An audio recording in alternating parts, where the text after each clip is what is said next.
એટલા માટે કે આ વિધાનસભામાં કેશુબાપા પટેલ જેવા આગેવાનો, ગુરજીબાપા જેવા આગેવાનો, અનેક એવા આગેવાનો આ વિધાનસભાથી આ વિસ્તારને નેતૃત્વ આપી ચૂક્યા છે.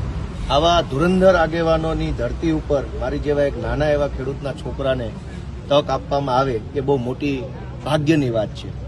આ વિસ્તારમાં હું ઉમેદવાર તરીકે આમ આદમી પાર્ટી તરફથી ડિક્લેર થયા પછી પહેલી વખત આજે હું વિસાવદરમાં આવ્યો છું.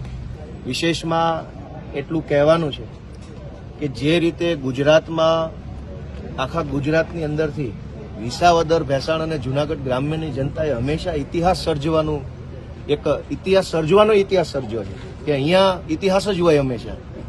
એક નાના એવા ખેડૂત પરિવારમાંથી આવતા કેશુબાપાને આ પંથક મુખ્યમંત્રી બનાવી દે છે અને મુખ્યમંત્રી બનાવ્યા પછી કેશુબાપા સાથે અન્યાય કરનાર ભાજપને આ જ પંથક ક્યારેય જીતવા નથી દેતું. વિશ્વની કહેવાતી સૌથી મોટી પાર્ટી બની જાય, દુનિયા આખીમાં જીતી જાય, પણ વિસાવદર, ભેસાણ, જૂનાગઢ ગ્રામ્યના લોકો એટલા બળુકા છે કે જીતવા નથી દેતા. તો હંમેશા અહીંથી ઇતિહાસ રચાઈ રહ્યો છે. ત્યારે મને પૂરી એવી આશા છે, મને પૂરો વિશ્વાસ છે કે ફરી એક વખત ઇતિહાસ આ જ વિસાવદર, ભેસાણ, જૂનાગઢ ગ્રામ્ય